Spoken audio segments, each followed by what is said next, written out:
vaincrai en Jésus. Matthieu 16, à partir du verset 1er. Les pharisiens et les sadducéens abordèrent Jésus. Et pour l'éprouver, lui demandèrent de leur faire voir un signe venant du ciel. Jésus leur répondit, le soir, vous dites, il fera beau, car le ciel est rouge. Et le matin, il y aura de l'orage aujourd'hui, car le ciel est d'un rouge sombre. Vous savez discerner l'aspect du ciel, et vous ne pouvez discerner les signes des temps. Que le Seigneur rajoute ses bénédictions à sa parole. Pour vous asseoir, s'il vous plaît. Aujourd'hui, nous parlons d'un thème intitulé les signes des temps. Les signes des temps. Les pharisiens, les sadducéens abordèrent Jésus pour l'éprouver. Et ils posèrent une question. Ils lui demandèrent de leur faire voir un signe venant du ciel. Ils voulaient voir un signe venant du ciel. Mais Jésus, quand il répond, il leur renvoie d'abord au naturel. Il dit sur le plan naturel, vous les pharisiens, vous les sadducéens, vous savez discerner le signe. Les signes en rapport avec le temps naturel. Il dit le soir, vous dites il fera beau, car le ciel est rouge.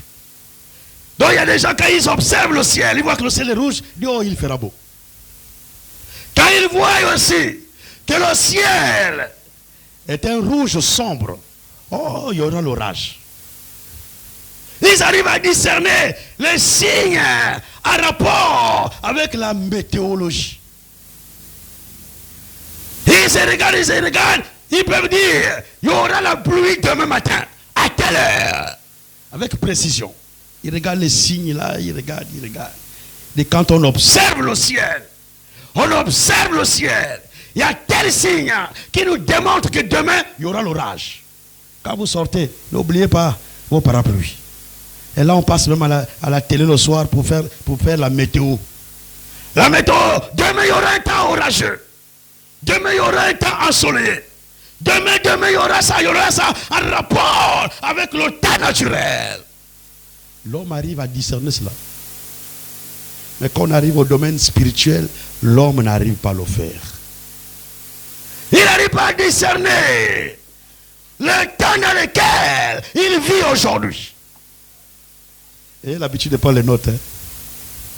C'est là nous rentrons dans des choses très importantes pour l'Église. Là où vous êtes en train de comprendre le plan de Dieu. Et ça, si vous ne notez pas, vous allez oublier quelques jours après. Le temps, dans le domaine spirituel, il faut que Dieu vous révèle la chose. Il vous ouvre les yeux pour comprendre la bonne manière.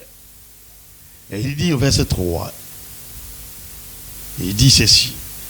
Il y aura de l'orage aujourd'hui, car le ciel est d'un rouge sombre. Mais vous savez discerner l'aspect du ciel. Ça, vous le savez. Vous connaissez la météorologie, tout ça là, vous connaissez.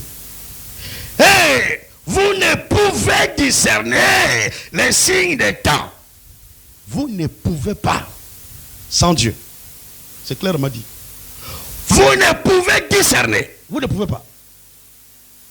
Sans la révélation de Dieu, vous ne pouvez pas discerner les signes des temps dans le domaine spirituel.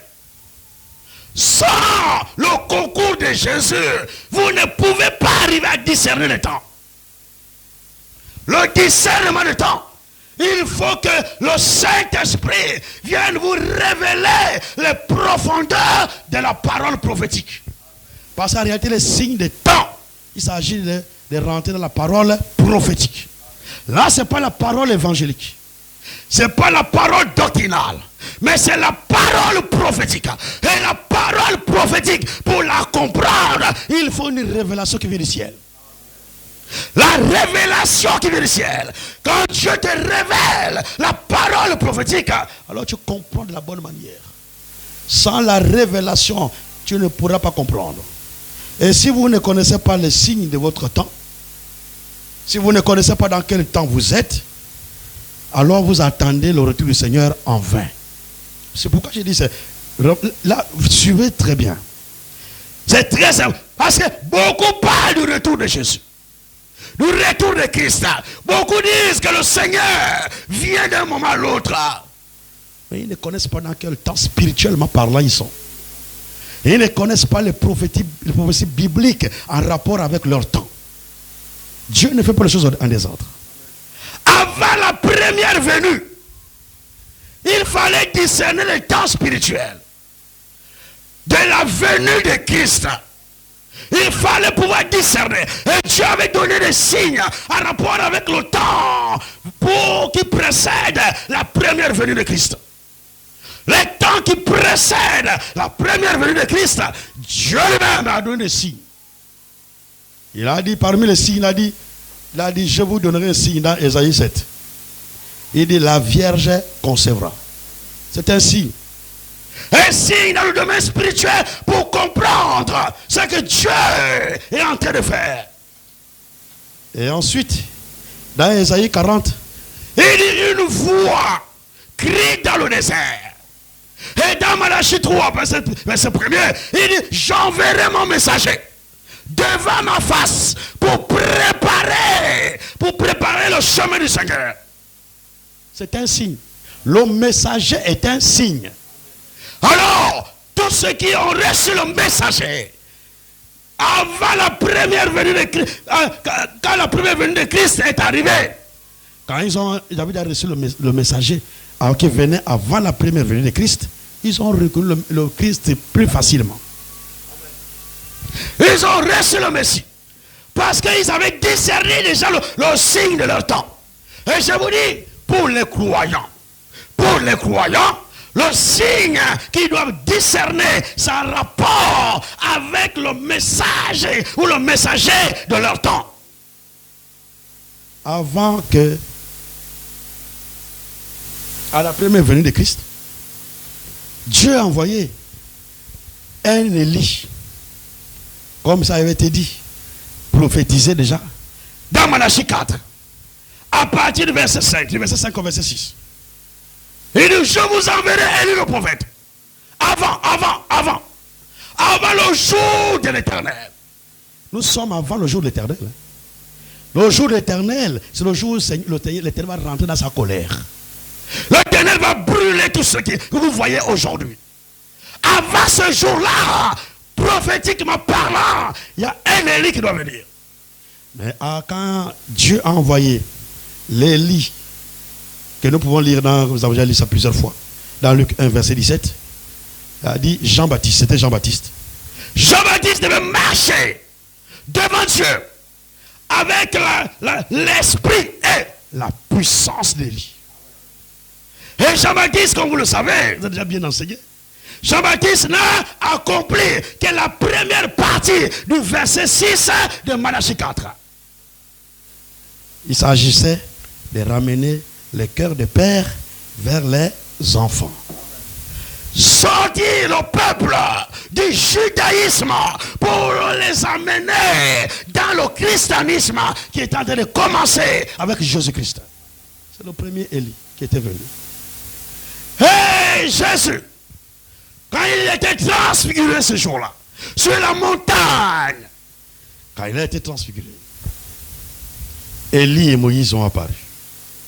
Alors les disciples ont vu cela. En descendant de la montagne, ils ont posé la question. Ils ont posé la question à Jésus. Ils disent, mais pourquoi les scribes disent que Élie doit venir premièrement? Alors, quand Jésus répond, il donne deux réponses.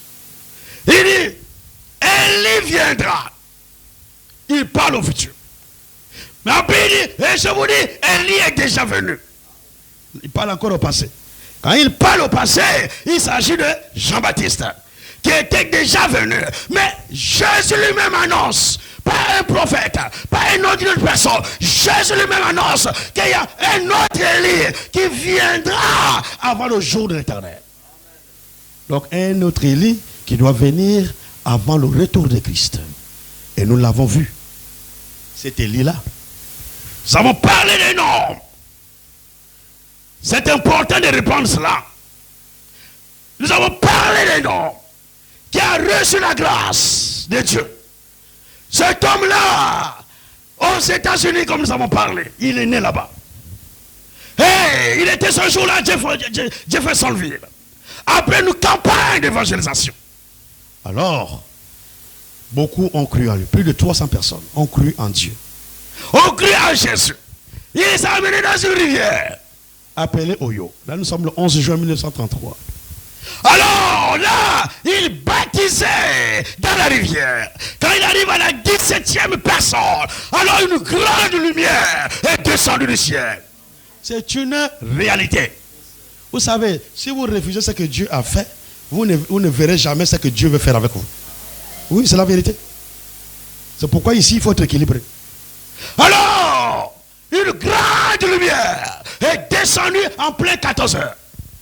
En plein jour, une grande lumière est descendue. Et quand la lumière est descendue, il y avait 4000 personnes sur le rivage qui étaient là, qui étaient en train d'observer le baptême qui était pratiqué. Ils étaient en train de voir comment la lumière brillait sur cet homme-là. Une grande lumière est descendue. Et s'est arrêté là où il était en train de baptiser. La lumière était là en train de briller comme le soleil. Une grande lumière. Alors c'était un spectacle pour ceux qui observaient. Les gens ont commencé à s'évanouir. Ils se sont évanouis, ils sont tombés. Ils n'avaient jamais vu ça. D'autres ont commencé à crier. Oh, est-ce que c'est la fin du monde? Ils ont commencé à crier dans tous les sens. D'autres encore qui avaient quand même la crainte de Dieu. Ceux-là se sont mis à genoux en prière. En train de prier, la lumière suspendue. Une réalité. Vous pouvez aller regarder ça partout, même sur Internet. Vous allez regarder l'histoire, vous allez voir, c'est une réalité. Et nous devons reconnaître ce que Dieu a fait dans notre temps. Moi, je suis dans l'observation de l'accomplissement des prophéties bibliques. Alors, ce qui nous aide à comprendre que c'est l'Élie qui doit venir avant le retour de Christ. Alors, ce qui nous permet de le dire, c'est la voix elle-même qui a parlé. La voix est sortie de cette grande lumière. Et la voix dit, la voix, tous les gens étaient là, ils ont écouté. 4000 personnes. Alors la voix dit, comme Jean-Baptiste a été envoyé comme précurseur de la première venue de Christ, tu es envoyé avec un message qui précédera la seconde venue de Christ. C'est Dieu qui a parlé, c'est la voix qui est sortie de la lumière. Et nous savons que la lumière, c'est Dieu lui-même. C'est Dieu qui a parlé. On ne peut pas remettre en cause ce que Dieu a dit. Si vous résistez à cela, vous résistez à Dieu. Dieu a parlé. Tout le monde a écouté. Témoins, 4000 personnes, pas 2 personnes, 4000. Ils ont écouté. Alors cet homme-là, même si aujourd'hui maintenant les gens l'adorent, mais nous avons le devoir de vous présenter les choses bibliquement et vous montrer ce que Dieu fait dans notre temps. Alors cet homme-là, c'est Branham. C'est William Marion Branham. C'est cet homme-là qui a reçu la grâce de Dieu.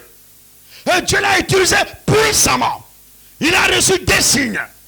Dans les 2 signes, il y avait la guérison divine. Quand tu venais à lui, c'est à cause de tout ça que les gens ont commencé à l'adorer. Quand les gens venaient à lui, si tu es malade, il te prend seulement par la main comme ça. Quand il te prend par la main, il fait son revers de main comme ça. La maladie dont tu souffres apparaît sur sa main. Il voit ça comme un écran. Et toi-même aussi qui es malade, tu vois ça. Et pendant qu'il prie pour toi, lorsque que tu es guéri, la maladie aussi disparaît de sa main. C'est les 2 signes que Dieu a donné, ce signe-là. La maladie disparaît de ta main. Quand tu regardes, il n'y a plus la maladie. Il n'y a plus la forme de la maladie là qui apparaît sur la main. Ça a disparu. Quand ça a disparu, il te dit tu es guéri. Un signe de guérison puissant qui a bougé le monde entier. Et le deuxième signe, c'est le discernement de pensée. Pendant que tu es là, tu parles avec lui, il discerne ce que tu penses. Ça, il n'y a que Christ seulement qui a fait ça. Il n'y a que Jésus qui a fait ça. Et je vais vous dire, c'est ce deuxième signe qui a fait naître les branhamistes. Qui a amené les gens maintenant à l'adorer. C'est le deuxième signe en rapport avec le discernement des pensées. Quand ils ont vu cela, ils ont dit, oh, ça c'est le Christ. Ça c'est Jésus. Mais il a dit, je ne suis pas le Christ. Et je ne serai jamais le Christ. Il a failli même abandonner même les champs missionnaires. Sortir des champs missionnaires parce que les hommes commençaient déjà à l'adorer de son vivant. Ça a commencé au Canada. Ils ont commencé à l'adorer de son vivant. Il s'est battu avec cet esprit-là. Jusqu'à ce qu'il est mort en 1965. Après sa mort. Oh, quelle désolation. Les gens ont dû reconnaître que c'était un serviteur de Dieu, que Dieu a envoyé pour notre temps. Les gens ont dû reconnaître que c'est un prophète de Dieu, que Dieu a envoyé pour notre temps. Les gens ont commencé à le diviniser. Les gens ont commencé à l'adorer. Nous aujourd'hui on parle maintenant des branhamistes. Les branhamistes, retenez cela ce matin. Les branhamistes n'iront pas dans l'enlèvement. Je vous dis ce matin, s'il y a des gens qui les fréquentent là, ou il y a des qui ont des parents là-bas, il faut le leur dire. Les branhamistes n'iront pas dans l'enlèvement. Pourquoi? Ce sont les adorateurs de Branham. Ce sont les adorateurs d'un homme. Si vous adorez un homme, alors vous êtes à côté de la plaque. Vous êtes à côté de Dieu. Et Dieu viendra, vous resterez. On n'adore pas des hommes. Mais il faut reconnaître ce que Dieu a fait avec l'homme. C'est tout. Reconnaître ce que Dieu fait. Mais ne pas adorer la créature. Mais plutôt adorer le Créateur. Adore le Créateur de la créature. Mais n'adorez pas la créature. Ne donnez pas la gloire à la créature. Ne louez pas la créature. Ne levez pas la créature. Mais levez le Créateur. Donnez la gloire au Créateur. Chantez pour le Créateur. Prêchez pour le Créateur. Faites tout pour le Créateur. Tous ceux qui adorent les hommes n'iront pas dans l'enlèvement. Et ça, je vous dis la vérité. Tous ceux qui sont dans l'idolâtrie. C'est l'idolâtrie. Les branhamistes là, ils sont là, ils sont ici. C'est des idolâtres. Quand vous commencez à adorer des hommes, vous êtes des idolâtres. Vous adorez même les photos. Vous êtes des idolâtres. Et il y en a qui viennent même s'agenouiller devant la photo de Branham.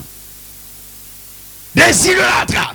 Et nous savons que c'est le diable qui est rentré dans les hommes pour venir nuire au témoignage de cet homme-là. Parce que si tu es neutre, tu n'as pas de considération, tu prends les écrits, ces écrits, tu fais les recherches sur lui, tu vas comprendre que c'est un... Là, il faut faire attention. Quand tu commences à faire les recherches sur lui, tu risques aussi de devenir branhamiste. Vraiment, il faut être neutre. Tu cherches, tu vérifies, oui, telle chose, oui, telle chose, oui, telle chose. Oui, tu restes neutre. Dieu va te révéler encore davantage qui est cet homme-là. Mais si tu as déjà un penchant, tu risques d'aller dans ton penchant. Si tu ne fais pas attention, tu peux devenir branhamiste. Pourquoi? Parce que tout son ministère, c'était du surnaturel en permanence. Vision en permanence. Pendant qu'il est là sur le stade, il a la vision. Il te voit. Ton problème, il voit. Ton problème. Et il peut te dire, tu as un souci, tu reviens de telle ville, tu reviens de tel pays, tu reviens de tel état, tu t'appelles tel, tu es né tel jour, et tu as tel problème. Et ce problème-là, tu es parti à l'hôpital, tu as vu tel médecin, avec précision. Tu as vu tel médecin. Le médecin t'a dit, c'est impossible que tu guérisses. Et voici pourquoi tu es venu ici. Mais ainsi parle l'Éternel. Ta maladie là va te quitter aujourd'hui. Il prie pour toi, ça part. Quand les gens voyaient ça, c'était, nous les nations, on n'a jamais vu ça, pour dire la vérité. C'est Israël qui avait vu ça avec Jésus. Mais nous les nations, on n'a jamais vu cela. Même les prophètes, les faux prophètes d'aujourd'hui. Pour ceux qui étudient les choses, vous allez voir, vous allez comprendre bien. Les faux prophètes d'aujourd'hui, leur inspirateur, c'est Branham. Si vous regardez comment Branham opérait, vous allez voir, c'est textuellement comme les faux prophètes qui font aujourd'hui maintenant. Ils imitent. Il vient comme ça, il dit, oui, il y a quelqu'un qui vient de Libreville. Mais seulement, ils ne sont pas précis. Quelqu'un qui vient de Libreville, tu habites quelque part là-bas, à Libreville, dans un quartier de Libreville. Hein. Il ne te dit pas le nom du quartier, il n'est pas précis. Mais toi, tu as un problème, tu as un problème de ventre. Il sait qu'il y a des femmes qui ont parfois des problèmes de ventre. Tu as un problème de ventre. Tu as le problème de menstrues. Tu as un souci. Ils savent. Mais tu es dans la salle. Lève-toi, tu te reconnais, lève-toi. Mais donne le nom de la personne. Sois précis dans ta prophétie. Quand lui prophétisait, il était précis. Précis et précis. Alors cet homme-là a reçu la grâce. Et quand il est venu, il nous a ramenés à la Bible. Il nous a ramenés à la foi des pères apostoliques. Son enseignement, c'était nous ramener à la foi apostolique. Nous ramener aux enseignements apostoliques, à la croyance apostolique. Nous ramener à ce que les apôtres avaient déjà enseigné. Nous, c'est le seul dans son temps qui nous a ramenés au baptême d'eau biblique. Quand il arrive, c'était au baptême au nom du Père, du Fils et du Saint-Esprit. Aujourd'hui, maintenant, nous, on peut prêcher même à l'aise sur ça. Mais c'est lui qui s'est levé et qui s'est mis devant tout ce monde-là, les pentecôtistes. Il s'est mis devant les catholiques. Tout ce monde-là, il dit le baptême, c'est au nom de Jésus-Christ. Et ça s'est fait par immersion. Il s'est levé comme Élie dans l'ancien temps. Il s'est levé seul devant toute cette génération-là. C'est lui qui nous a ramené la divinité de Jésus-Christ. À son temps, les gens adoraient Dieu le Père, Dieu le Fils, Dieu le Saint-Esprit. Parce que quand Martin, comme vous avez vu dans la semaine, quand Martin est sorti des catholiques, là, il est sorti aussi avec Dieu le Père, Dieu le Fils et le Saint-Esprit. La Trinité là, elle la suit. Donc c'était resté comme ça. Quand il arrive, cet homme-là, Élie le prophète, il ramène à l'enseignement apostolique. Il dit, regardez comment les apôtres ont baptisé. Ils n'ont pas baptisé au nom du Père, du Fils et du Saint-Esprit. Ils n'ont jamais baptisé comme ça. Donc il a corrigé beaucoup d'erreurs qui étaient déjà dans le christianisme. C'était son rôle de nous ramener à l'enseignement apostolique. Ce n'est pas de nous ramener à lui.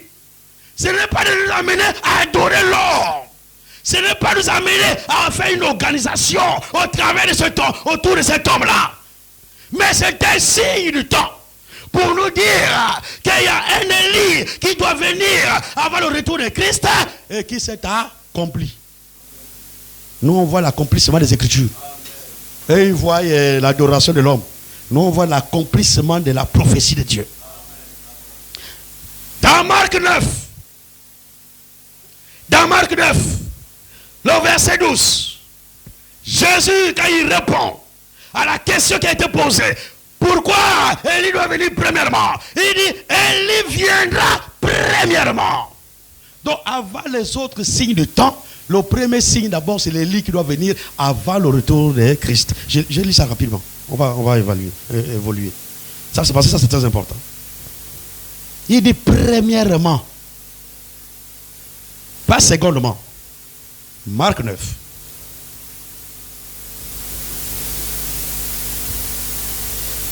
Marc 9, le verset 12. Il a répondu, Élie viendra premièrement et rétablira toutes choses.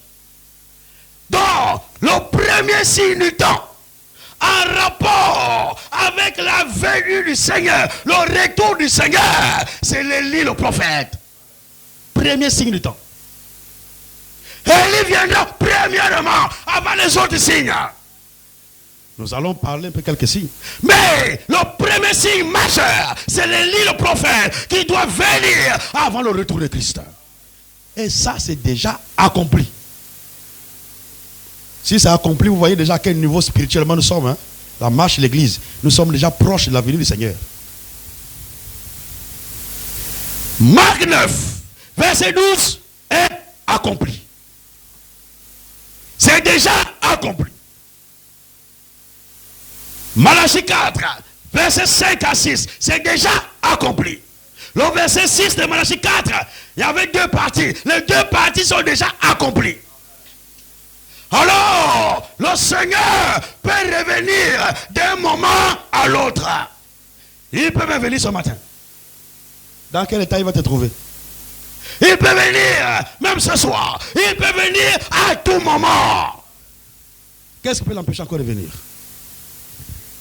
Mais à part ce signe-là, comme Jean-Baptiste était un signe du temps pour la première venue de Christ, alors Élie, le prophète qui vient avant le retour de Christ, est un signe du temps pour la seconde venue du Seigneur.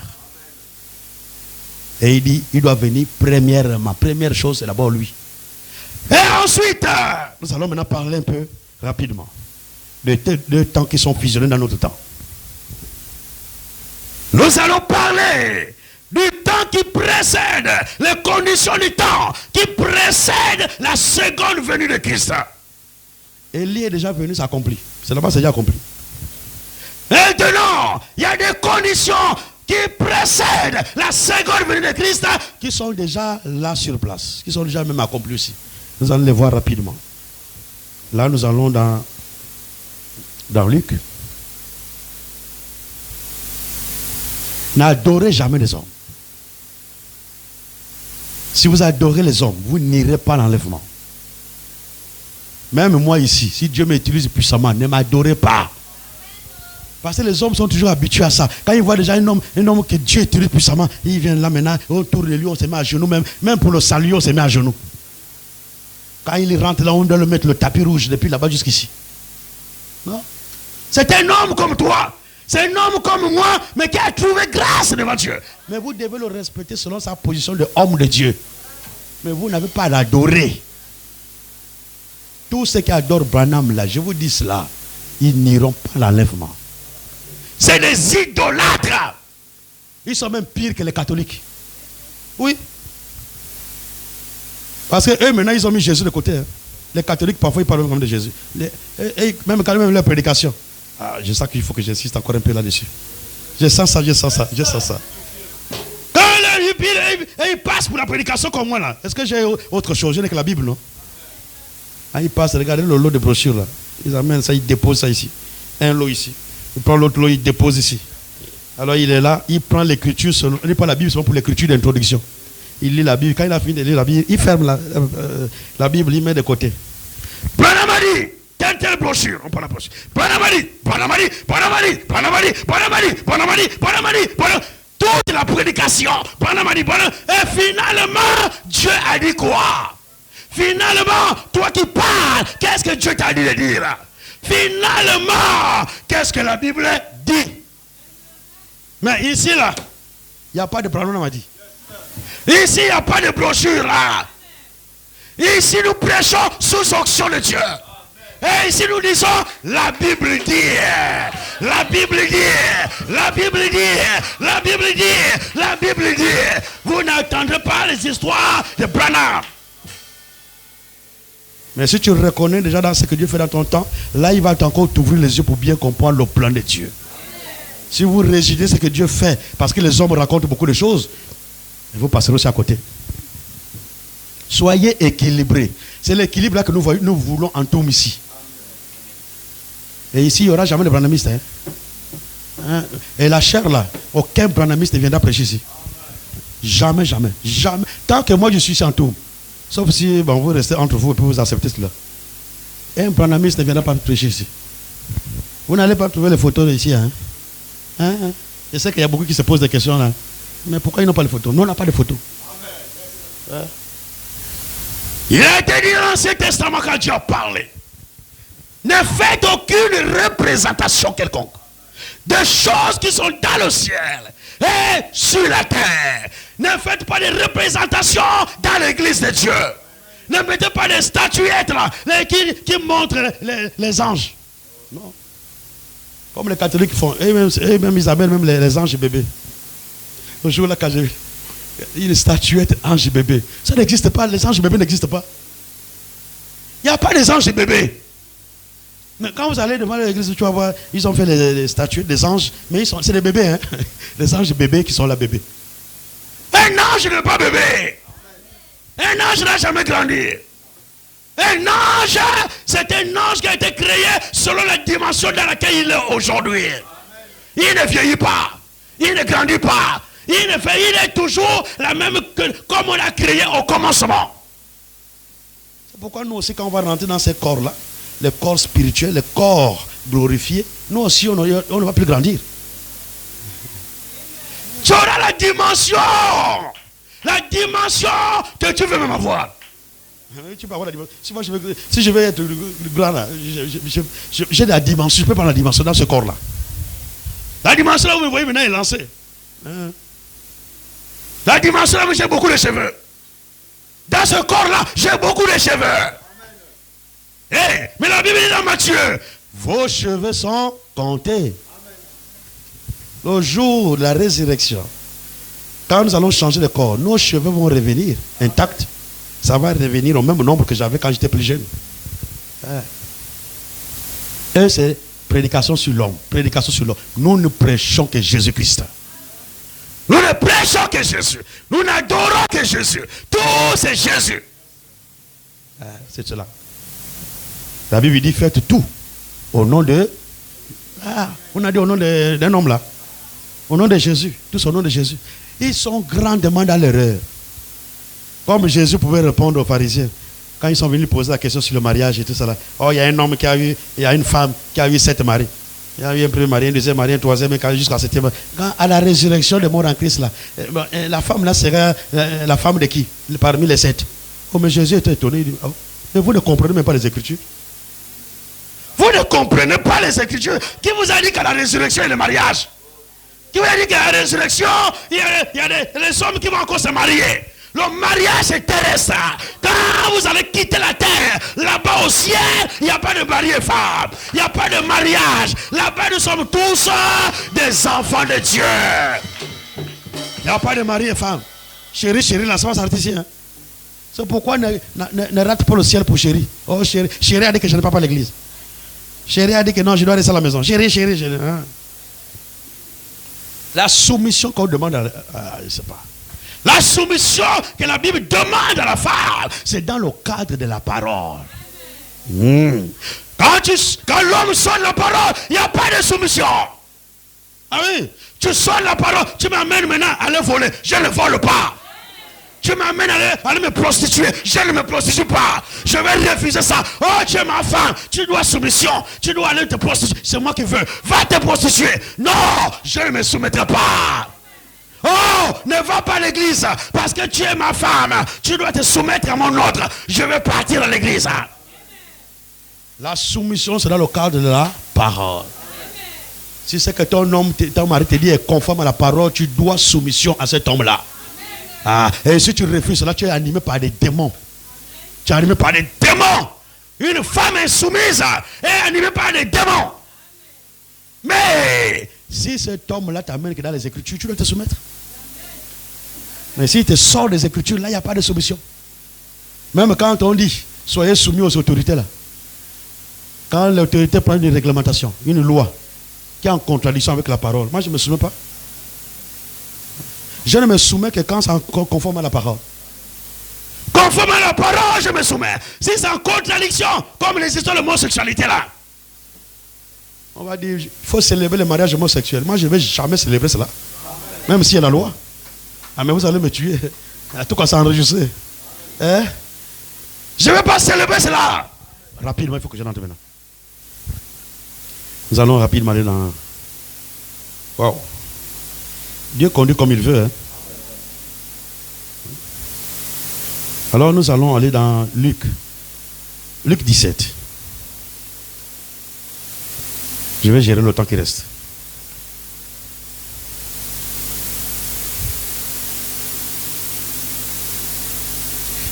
Luc 17.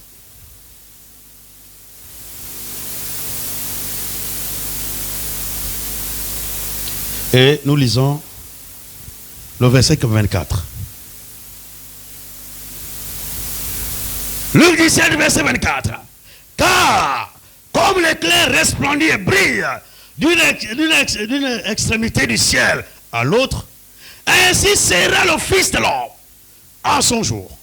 Mais il faut auparavant qu'il souffre beaucoup et qu'il soit rejeté par cette génération. Ce qui arriva du temps de Noé arrivera de même au jour du Fils de l'homme. Les hommes mangeaient, buvaient, se mariaient et mariaient leurs enfants jusqu'au jour où Noé entra dans l'arche. Le déluge vint et les fit tous périr. Ce qui arriva du temps de l'autre arrivera pareillement. Les hommes mangeaient, buvaient, achetaient, vendaient, plantaient, bâtissaient. Mais le jour où l'autre sortit de son homme, une pluie de feu et de soufre tomba du ciel. Et les fit tous périr. Le verset 30. Il en sera de même le jour où le Fils de l'homme paraîtra. Ici,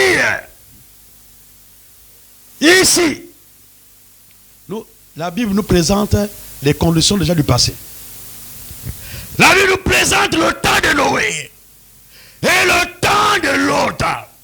Et la Bible prend ces deux temps-là pour dire que ces deux temps-là vont s'accomplir dans notre temps. Le temps de Noé, les conditions qui se sont déroulées au temps de Noé vont se retrouver avant le retour de Christ. Les conditions qu'il y a eu au temps de l'autre vont se retrouver avant le retour de Christ. Alors, rapidement, qu'est-ce qu'il y a eu lieu au temps de Noé? Alors, Genèse 6. Au temps de Noé, il y a eu quoi? Quelles étaient les conditions au temps de Noé? Genèse 6.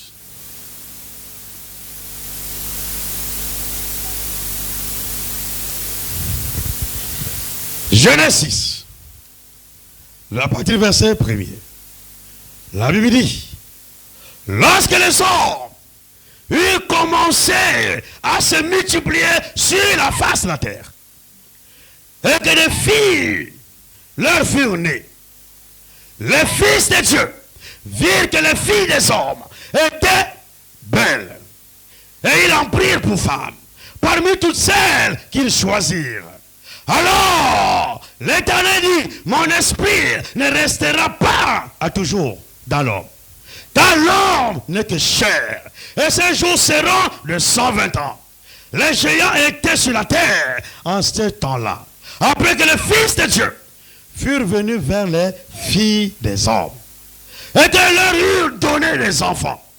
Ce sont ces héros qui furent fameux dans l'Antiquité. L'Éternel vit que la méchanceté des hommes était grande sur la terre, et que toutes les pensées de leur cœur se portaient chaque jour uniquement vers le mal. L'Éternel s'est repenti d'avoir fait l'homme sur la terre, et il fut affligé en son cœur. Le verset 7.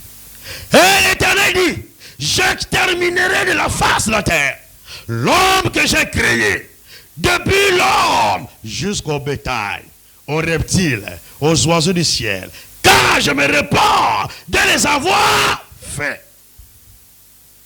Voici le temps de Noé. Maintenant, plus bas, vous allez voir que Noé trouva grâce. Le verset 8. Le verset 8. Mais Noé trouva grâce aux yeux de l'Éternel. Au temps de Noé, il y avait une grande confusion sur toute la terre habitée. Il y avait une grande confusion sur toute la terre habitée. Et il y avait des conditions, il y avait des caractéristiques qui caractérisaient le temps de Noé. Parmi les premières caractéristiques, alors il y avait la croissance démographique. Le verset 1 dit, lorsque les hommes ont commencé à se multiplier, les hommes avaient commencé à se multiplier. Donc, il s'agit de la croissance démographique, la croissance de la population. La population est en train d'augmenter. Il y avait l'augmentation de la population. Première caractéristique du temps de Noé. L'accroissement de la population mondiale. De la population mondiale. Aujourd'hui, nous sommes dans les mêmes conditions. Aujourd'hui, la population mondiale a dépassé combien?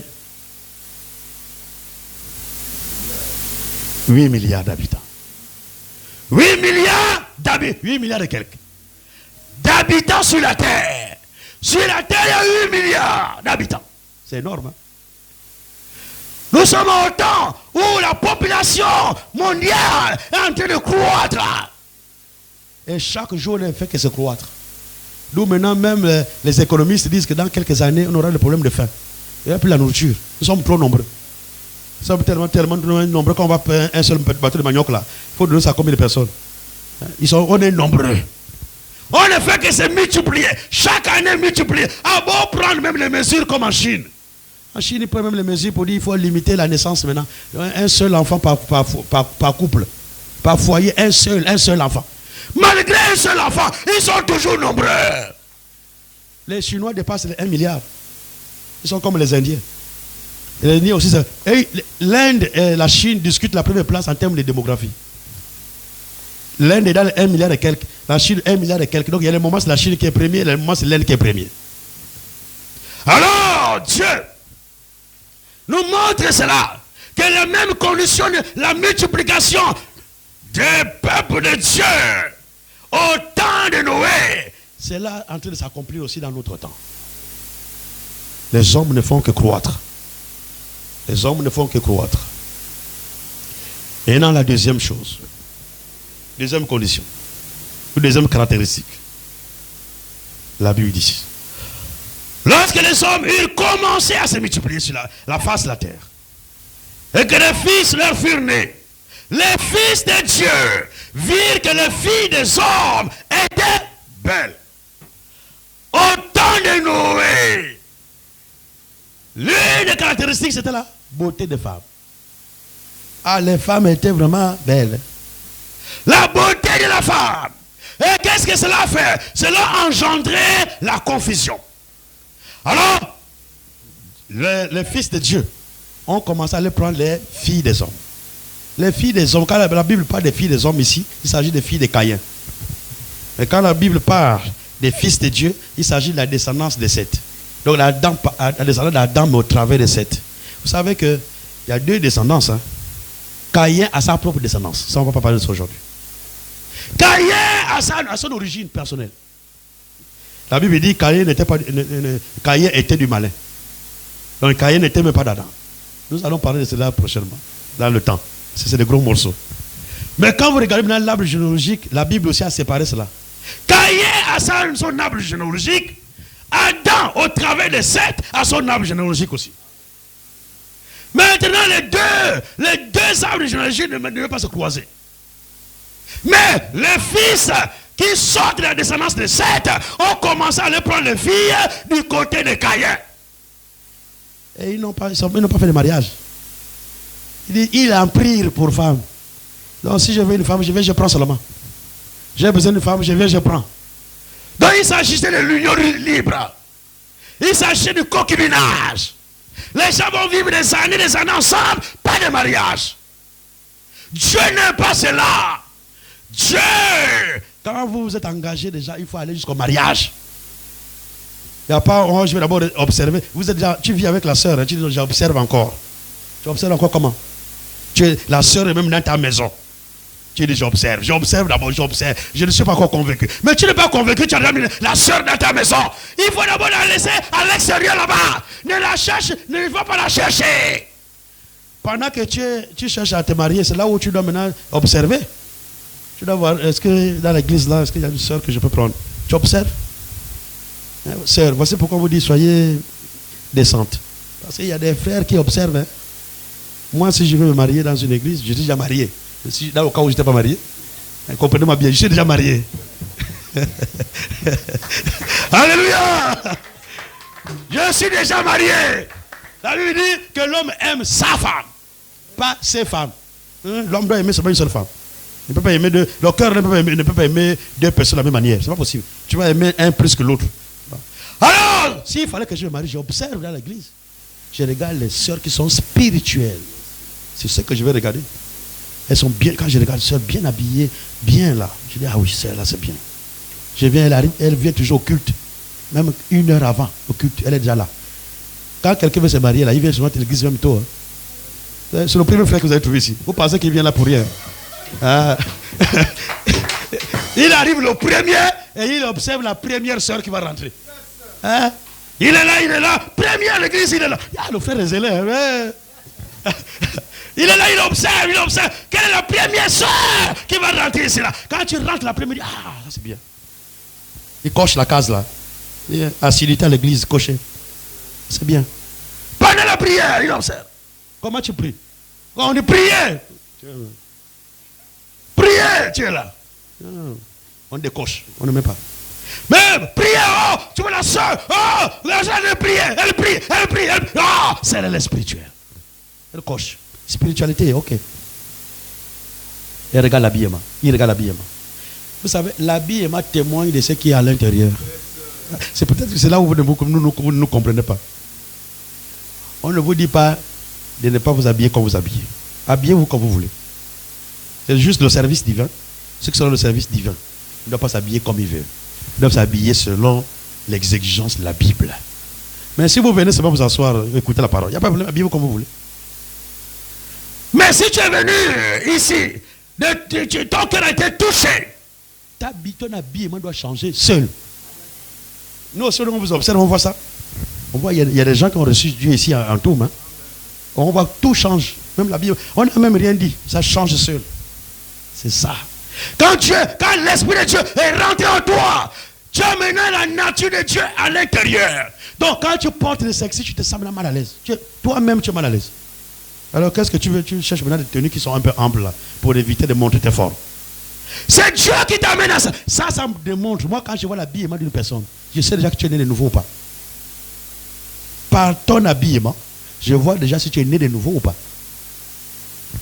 Parce que l'extérieur ne peut que suivre l'intérieur. Ce qui est à l'intérieur influence l'extérieur. Si tu t'habilles de manière sexy, tous à l'extérieur, ça veut dire que là-bas dans le cœur, il n'y a pas encore la régénération. Il n'y a pas la nouvelle naissance. La personne est encore pareille. On va aller un peu vite. Alors, tel Noé, il y avait la beauté. Aujourd'hui, quelle est la femme qui est vilaine? Quand vous marchez dans les rues, quand vous passez partout, toutes les femmes sont belles. Hein? Elles font tout pour devenir belles. Hein? Elles sont belles. Ça rentre dans les caractéristiques de notre temps.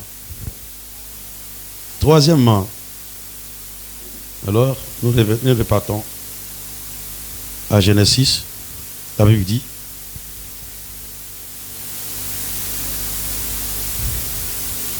verset 2, les fils de Dieu virent que les filles des hommes étaient belles. Et ils en prirent femmes. Ils n'ont pas marié, ils ont pas pris. Ils en prirent pour femmes. Concubinage là. Ceux qui sont le concubinage, mettez vos vies en ordre. Mettez vos vies en ordre. Sinon, Dieu vient, tu ne partiras pas. Le retour de Christ ne te concerne même pas. Mettez vos vies en ordre. Frères, épousez vos femmes. Ce n'est pas la femme qui épouse l'homme. C'est l'homme qui épouse la femme. Alors, va chercher l'argent. Viens, va chercher. Va voir la famille de la soeur. Commence même par le commencement. Va d'abord te montrer déjà, faire les fiançailles. On sait déjà que c'est toi qui es là. Après, tu dois faire le gros morceau. Maintenant, si tu as les moyens, fais tout une bonne fois. Si la soeur est déjà dans ta maison, ne fais plus les fiançailles. Fais tout. Ça, c'est quand les fiançailles. Les étapes du mariage, c'est quand tu n'es pas encore engagé. Là, tu fais des étapes. Fiançailles, après mariage, voilà. Mais tu as déjà la soeur dans ta maison. Va voir les parents, règle ça définitivement. Faites-le! Le Seigneur vient d'un moment à l'autre. Ce sont ces gens-là qui ont été détruits au temps de Noé. Ce sont eux qui vivaient le concubinage là. Le concubinage n'est pas la volonté de Dieu. Ah, ça commence à être dur maintenant. Aïe, aïe, aïe. Le concubinage n'est pas la volonté de Dieu. L'union libre n'est pas la volonté de Dieu. Si vous êtes dans cet état, vous n'êtes pas dans la parfaite volonté de Dieu. Et il faut que Dieu vous sorte de cet état. Sinon, vous n'allez pas partir à l'enlèvement. Nous sommes ici pour nous préparer à aller au ciel. Tu es dans un état comme ça, tu dis, je veux partir au ciel. Tu ne partiras pas. Mariez-vous dans le Seigneur. Hein? Et la troisième chose. Rapidement, je vais finir.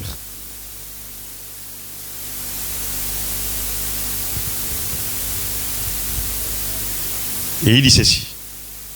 Alors l'Éternel dit, le verset 3, l'Éternel dit, mon esprit ne restera pas à toujours dans l'homme, car l'homme n'est que chair, et ses jours seront de 120 ans. Les géants étaient sur la terre. Les géants sont nés de la confusion là, le mélange là, entre les fils de Dieu et les filles des hommes. Les géants étaient sur la terre en ce temps-là. Après que les fils de Dieu furent venus vers les filles des hommes, et qu'elles leur eurent donné des enfants. Ce sont ces héros qui furent fameux dans l'Antiquité. L'Éternel vit. Voici l'autre chose, caractéristique. L'Éternel vit que la méchanceté des hommes était grande sur la terre. Aujourd'hui, c'est pareil. À ce temps-là, la méchanceté était grande sur la terre. Les hommes étaient devenus de plus en plus méchants. Les braqueurs partout. Tu ne peux pas rentrer dormir tranquillement chez toi. Quelqu'un va venir casser la porte. Et on te voit. Les gens sont même insensibles. On te voit même, on te braque à la route là. Et les gens viennent prendre les téléphones pour venir filmer seulement la scène. Ça me fait souvent mal l'affaire là. Quand je vois des vidéos comme ça sur elle. Quelqu'un est en train de souffrir. On est en train de le maltraiter. On est en train de le faire du mal. Les gens viennent comme un spectateur pour venir seulement filmer. Et ils filment la scène pour balancer sur les réseaux sociaux. Mais au lieu d'aller intervenir pour dire arrête de faire du mal à ton frère, arrête de faire du mal à ta soeur, les gens viennent seulement filmer. Les téléphones aujourd'hui maintenant nous amènent à être insensibles. Les hommes aujourd'hui sont devenus de plus en plus méchants. Aujourd'hui ça rentre dans notre temps, ces caractéristiques-là.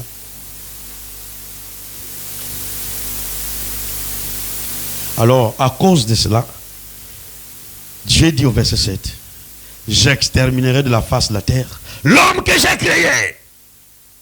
Alors Dieu a envoyé le déluge. Et le déluge n'a tué que les gens qui étaient dans ces conditions-là. Noé et ses enfants, et la femme de ses enfants, et sa femme, 8 personnes sont rentrées dans l'arche. Fuyez ces conditions-là. Ne vous retrouvez pas dans les conditions que nous avons citées au temps de Noé. Ne vous retrouvez pas dans ces conditions-là. Si vous vous retrouvez dans ces conditions-là, vous n'irez pas l'enlèvement. Sortez de ces conditions. Fuyez ces conditions.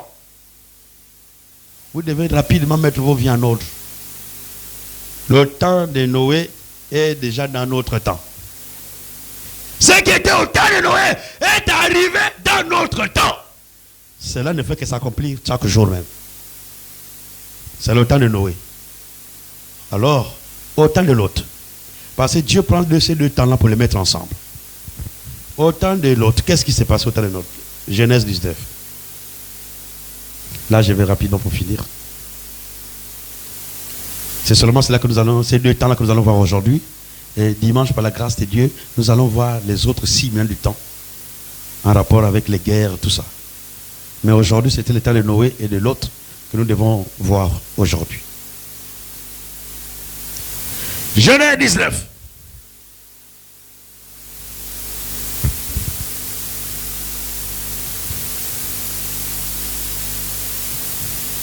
À partir du verset 1er, Genèse 19. Les deux anges arrivaient à Sodome sur le soir. Et l'autre était assis à la porte de Sodome. Quand l'autre le vit, il se leva pour aller devant eux. Et se prosterna la face contre terre. Puis il dit, voici mes seigneurs, entrez, je vous prie, dans la maison de votre serviteur. Et passez-y la nuit. Lavez-vous les mains, les pieds. Lavez-vous les pieds. Vous vous lèverez de bon matin et vous poursuivrez votre route. Non, répondirent-ils. Nous passerons la nuit dans la rue. Mais l'autre les pressa tellement qu'ils vinrent chez lui et entrèrent dans sa maison. Il leur donna un festin et fit cuire des pains sans levain et ils mangèrent.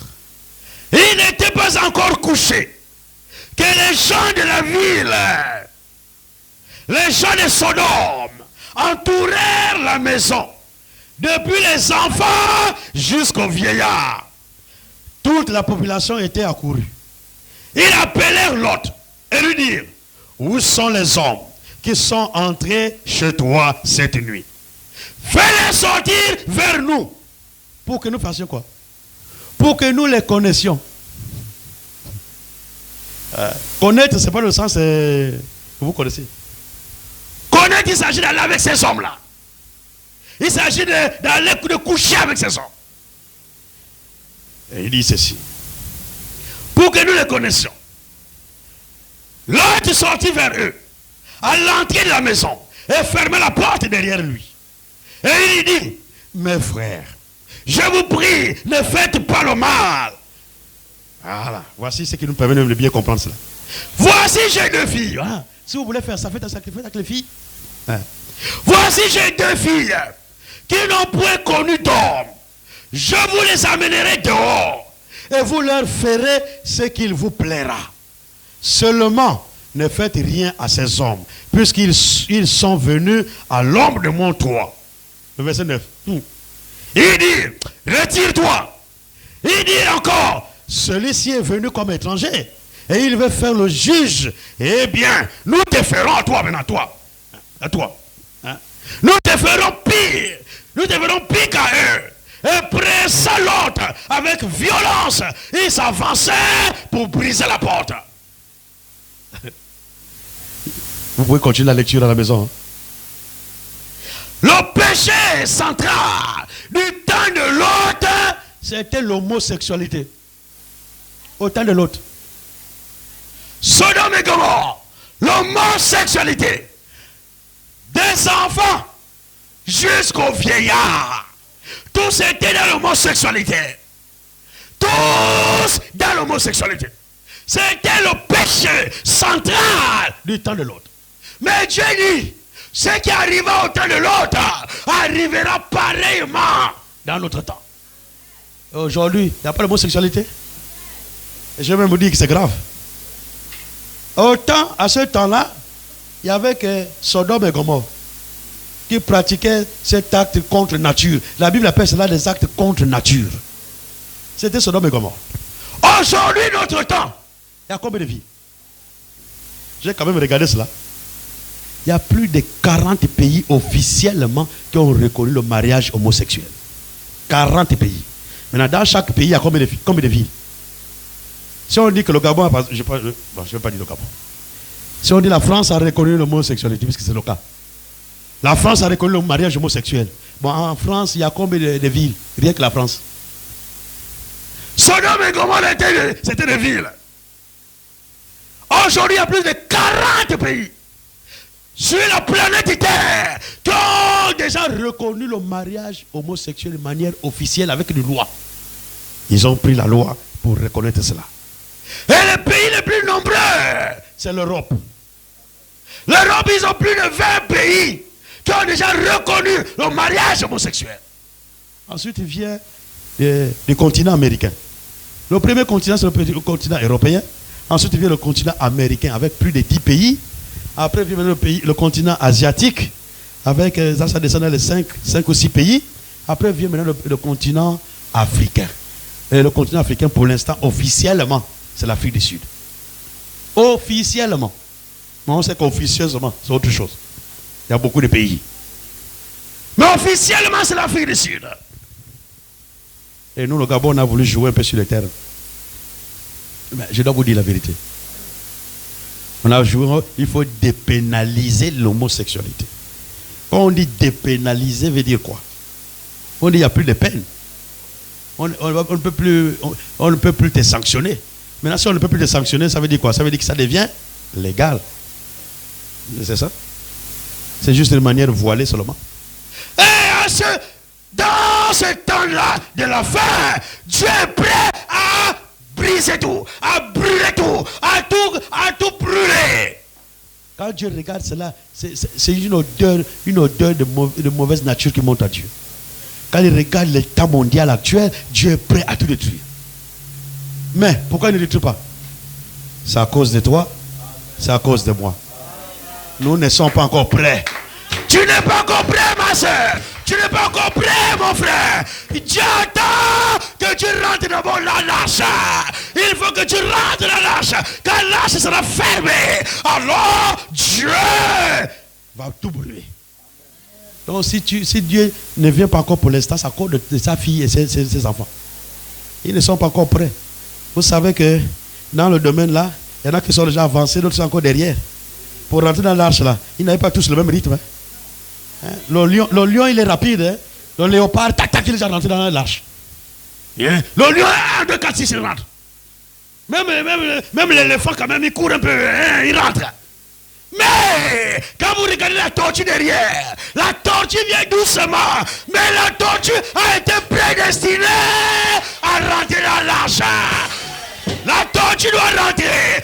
Toi, tu dois rentrer. Comme tu as reçu la parole, tu as reçu cette parole, tu rentreras. Et comme tu es censé rentrer, Dieu attend que tu rentres. Ceux qui ont reçu cette pure parole que je vous prêche ici en tout, vous allez rentrer. Si vous le recevez dans votre cœur, vous l'acceptez dans votre cœur, vous allez rentrer dans l'arche. Même si ton rythme est lent, tu vas rentrer dans l'arche. En un mot, c'est une obligation pour toi. Tu dois rentrer dans l'arche. Même si tu vis dans le concubinage, tu vas rentrer dans l'arche parce qu'il faut que tu règles ta situation avant l'enlèvement. Et tu vas tout faire pour régler ça. Ah, je sens qu'il y a les cœurs qui commencent à se brûler en ce moment. Ah, je sens ça, je le sens. Aïe, aïe. Il faut le mariage ici en tout, mais. Frère, décidez-vous. Ne cherchez pas à faire des calculs. Décidez-vous. Dis, je dois me marier. Je dois mettre ma vie en ordre. Décide seulement. C'est pas Dieu qui va décider à ta place. Décide et Dieu fera la suite. Et quand tu as décidé, commence maintenant à rentrer en action. Commence à mettre l'argent de côté. Même si tu fais clando, même si tu vends les gâteaux, ou si tu fais quoi, peu importe ce que tu vas là, 100 francs rentre, tu mets de côté. 10 francs rentre, tu mets de côté. Et tu commences à payer même les choses, même un peu. Tu mets de côté, un peu. Au bout de 6 mois, tu as déjà fini même la liste. Ah ouais? Vous pensez que c'est compliqué le mariage? C'est nous les hommes qui rendons ça compliqué. Au bout de 6 mois, si tu payes un peu, au bout de 6 mois, tu as déjà réuni toute la marchandise. Hein? Et tu vas maintenant, les autres 6 mois de l'année qui reste là, tu te prépares maintenant pour les espèces. Tu mets quelque chose de côté. Donc, en un an, à la fin de l'année, tu mets ta vie en ordre. Mais décide d'abord. Et je te dis ce matin, si tu décides, tu ne feras même pas un an. Ça va se régler avant le terme de un an. Tu mettras ta vie en ordre. C'est ceux qui mettront leur vie en ordre qui vont monter au ciel. Si vous êtes dans le péché, vous êtes dans la souillure, vous n'allez pas monter. Et si vous voulez rester dans les endroits où on vous encourage à prospérer dans le péché, vous allez aussi rester. Ici, là, on ne va pas vous encourager à persévérer dans le péché. Même si on reste à 2, 3, il n'y a pas de problème. Mais ici, on doit vous dire la vérité. C'est à vous maintenant d'appliquer la vérité. Et si vous rejetez la vérité, vous serez jugé par la même vérité qui vous est prêchée ici. Que Dieu vous bénisse.